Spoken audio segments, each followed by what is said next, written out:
Bonjour les amis, chers followers, chers abonnés, chers warriors, bienvenue sur ma chaîne Curly New York. Sébastien Badibanga, animateur de ce média.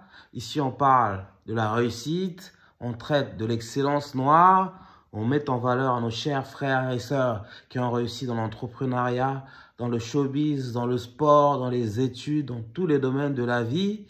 Et nous tordons tous les tabous en fait et nous mettons les points sur les i, les barres sur les t pour dénoncer tout ce qu'il y a de mauvais dans notre communauté noire.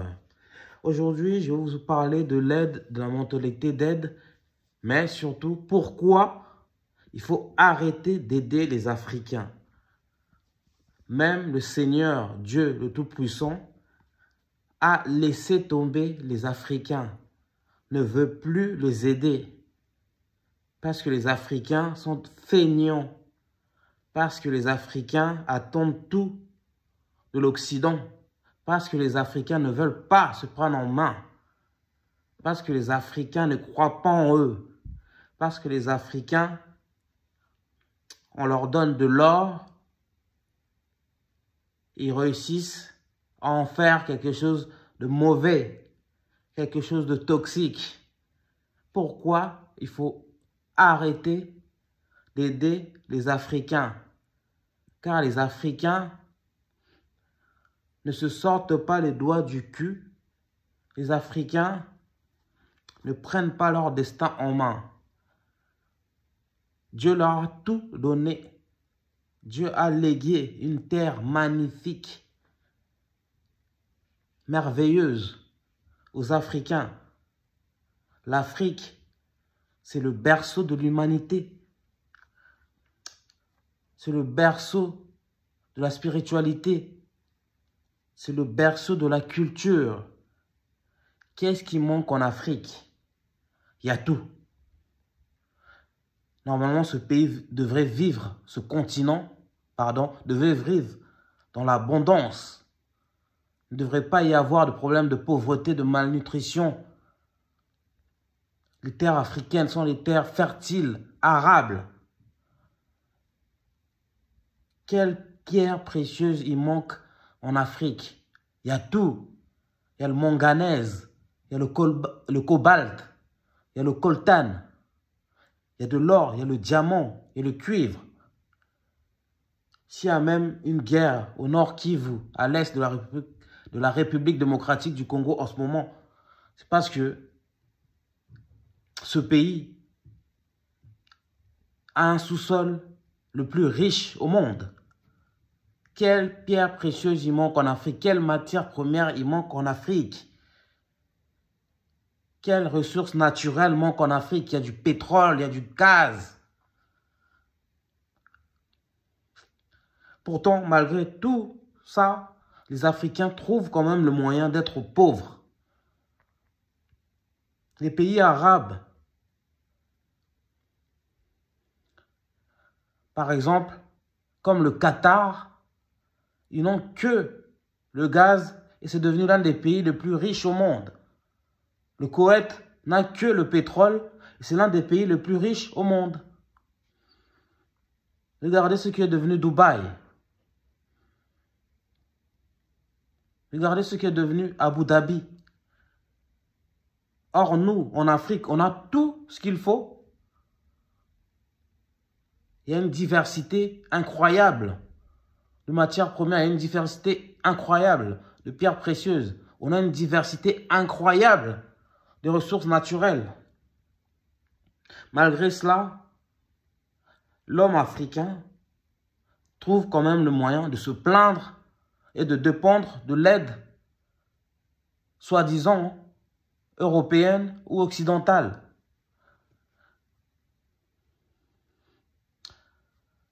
Les Africains attendent toujours que Dieu leur donne monts et merveilles, que Dieu fasse des miracles. Mais vous êtes nés dans un continent miraculeux, dans le premier continent au monde. Après, vous allez nous dire, il y a eu l'esclavage, il y a eu la colonisation.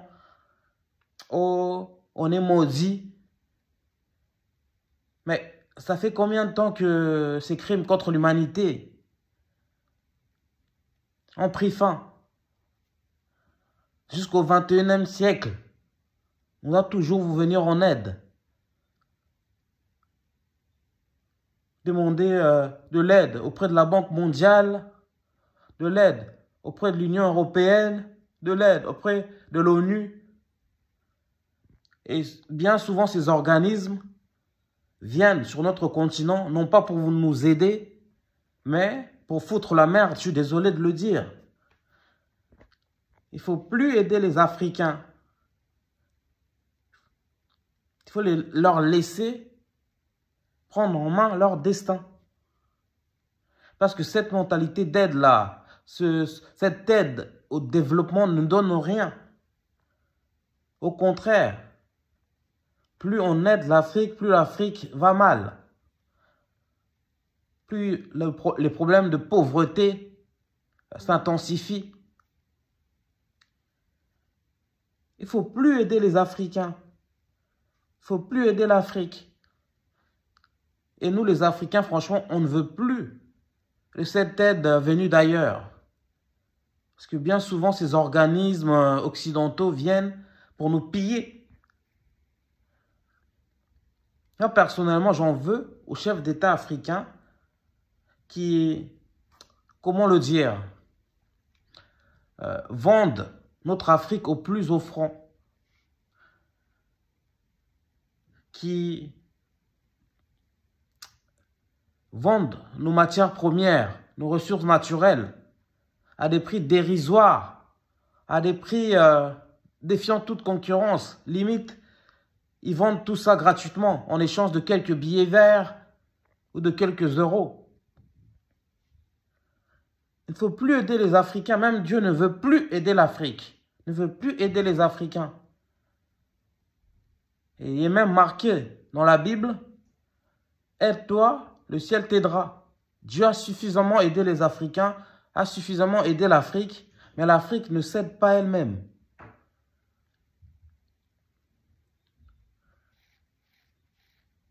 Même individuellement, les Africains ne s'aident pas eux-mêmes. On ne peut pas aimer plus les Africains que eux-mêmes s'aiment. Est-ce que vous comprenez un peu le propos ou pas? Parce qu'on ne peut pas aider quelqu'un qui ne veut pas être aidé. Bien souvent, cet argent-là, des aides, est détourné par nos présidents africains, chefs d'État, Pompadour, chefs d'État sans cerveau, qui ne pensent qu'à leur ventre et qui ont tous des comptes dans des paradis fiscaux, des comptes bancaires remplis de dollars, remplis d'argent. Il ne faut plus aider l'Afrique. Il est temps que les Africains se prennent en main leur continent, reviennent. Les Afro-descendants, les Africains d'ailleurs, de la diaspora, reviennent au pays. Ils reviennent investir, qui créent des entreprises, qu'ils apprennent à transformer leurs matières premières. Non. Il faut vraiment arrêter d'aider les Africains. Personnellement, j'ai remarqué, lorsque j'aide mes proches africains, ces derniers en profitent pour dépenser cet argent bêtement, jeter de l'argent par la fenêtre, croyant que nous sommes tous millionnaires ici, en Occident. Et plus on fait des Western Union, plus ils deviennent feignants. Et ils croient que la vie est facile. Ils ne cherchent plus du boulot. Ils restent à la maison à dormir. Comment tu peux aider des adultes à prendre leur vie en main si eux-mêmes ne veulent rien foutre, pardon. Arrêtons la mentalité d'aide là. Il faut arrêter ça individuellement. Nous devons arrêter cette mentalité d'aide. Nous devons arrêter d'envoyer des Western Union tous les mois. Ça ne sert à rien. Ça ne sert à rien de donner du poisson aux gens pour les nourrir. Il faut plutôt leur apprendre à pêcher. Parce que l'aide emprisonne l'Afrique, emprisonne les Africains. Il faut leur apprendre à prendre leur destin en main, leur apprendre comment faire pour devenir indépendants, pour ne plus dépendre de l'aide. C'est le meilleur moyen, d'aider nos frères et sœurs, d'aider notre cher continent, notre terre natale. Stop la mentalité d'aide. Il ne faut plus aider les Africains. L'Europe s'est construite comment? À une époque, en Europe, on mourait de faim. On vivait dans des grottes. Les Européens travaillaient d'arrache-pied pour construire ce magnifique continent. Et il est temps que l'Afrique, les Africains, les Afro-descendants construisent leur continent. J'en appelle à tous les Africains, tous les Afro-descendants, tous les Noirs de la planète à faire des dons à l'Afrique, à créer des entreprises, à créer des ONG, quand je dis à faire des dons humanitaires, à prendre en main les orphelins. C'est ainsi qu'on va sortir du sous-développement et on va se développer. Faites comme les Israéliens, les Juifs du monde entier qui aident Israël, qui paient un impôt à Israël. Voilà pourquoi Israël est aussi puissant, aussi développé. Pourquoi nous-mêmes, nous ne prenons pas en main notre destin? Nous ne prenons pas en main le destin de notre continent. Et nous ne faisons pas du développement de l'Afrique notre priorité numéro 1. On a assez aidé l'Afrique. Il faut arrêter d'aider les Africains. Ils sont feignants. Dites-nous ce que vous en pensez de ce sujet brûlant. Si ce sujet vous interpelle, likez, commentez. Dites-nous dans les commentaires comment sortir de la mentalité d'aide. Si vous aimez cette chaîne, abonnez-vous, activez la cloche de notification. Merci beaucoup pour tout votre soutien. On est ensemble et peace out.